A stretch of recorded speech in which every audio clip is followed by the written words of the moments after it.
হ্যাঁ, এভাবে আমি এখান থেকে এইভাবে এসে দীর্ঘদিন। খুলনার লবণচড়া ১০ গেট এলাকার বাসিন্দা জয়নাল আবেদীন। ৩০ বছর বয়সী এই যুবক একসময় দিনমজুরির পাশাপাশি যুক্ত ছিলেন সাংস্কৃতিক অঙ্গনে। প্রতিবেশীর প্রলোভনে ২০২২ সালে ভালো চিকিৎসা ও কাজের আশ্বাসে স্ত্রী ২ কন্যাকে নিয়ে ভারতে যান, কিন্তু সেখানে গিয়ে হারিয়ে ফেলেন সবকিছু।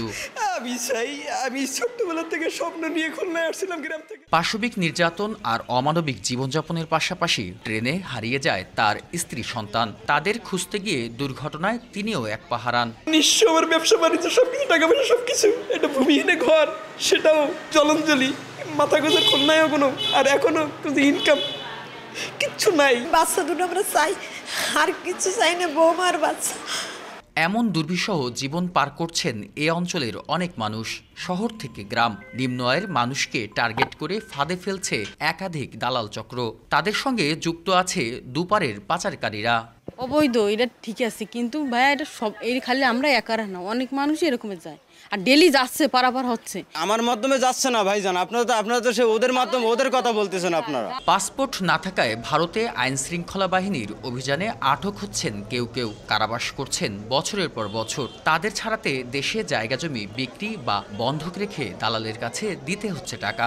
বলে যে ভালো কাজ আছে, ছেলে মেয়ে নিয়ে ভালো থাকতে পারবো, আসলে সেরকম ভালো থাকতে পারে না। 6 মাস কি আমি 1 বছর থাকবো, সেই সময়ের বাইরে কোনো লোককে সহজে আসতে দেয় না বাংলাদেশে। কোনো ব্যবস্থা হচ্ছে না, কবে অনেক বছর লাগে যাবে জেল খাট। এখান থেকে টাকা পাঠালে তারপরে জেলের থেকে বাইর করার লাগে। ধরা খাইলে মা বাপে ঘর দর বিছিয়ে যাই ছাড়াই নিয়ে আসে।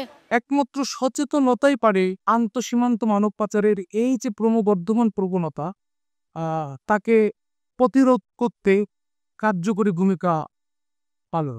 তবে অপরাধীদের চিহ্নিত করে ব্যবস্থা নেওয়ার আশ্বাস পুলিশের।